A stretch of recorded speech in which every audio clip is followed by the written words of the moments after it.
Hi everyone, my name is Ellie Curtis Barnes, and today I'm going to tell you why you should always wear your seatbelt. Have you ever been in a car accident? Do you know somebody who's been in a car accident? Were they minor accidents, more serious accidents, or were some of them even fatal? Each year, 33,000 people are killed in a car accident. Research has shown that by wearing a seatbelt, it reduces the risk of fatality by 45%. And then it also reduces the risk of critical injuries by 50%. So let me tell you why I always wear a seatbelt. In 2007, one of my best friends was killed in a car accident. He was only 17 years old. The accident occurred the weekend of our senior prom. He lost control of his vehicle and slammed into a brick building. He was not wearing his seatbelt.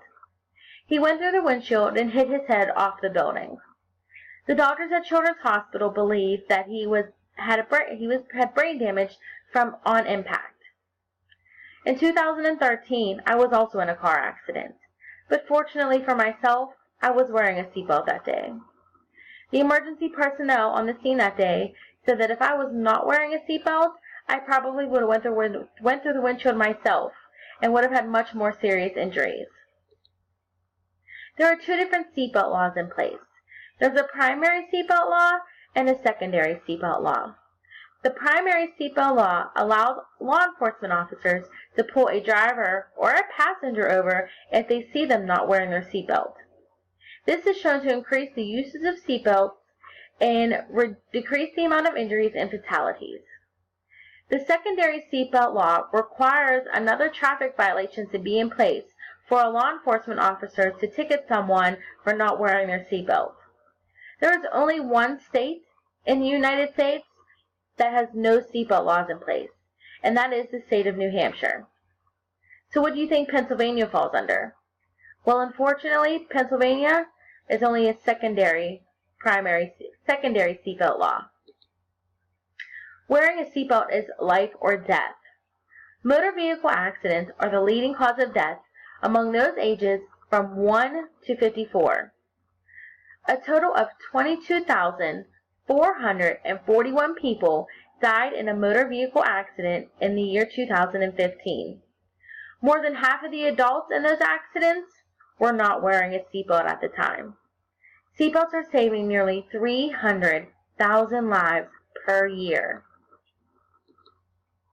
So why are some passengers and drivers not wearing their seatbelts? Although seatbelt usage is at an all-time high at 87%, drivers are still out there not wanting to wear their seatbelts. Some people believe that more injuries occur from wearing your seatbelt than not. Some seatbelt injuries are minor, but there are some serious injuries from wearing your seatbelt.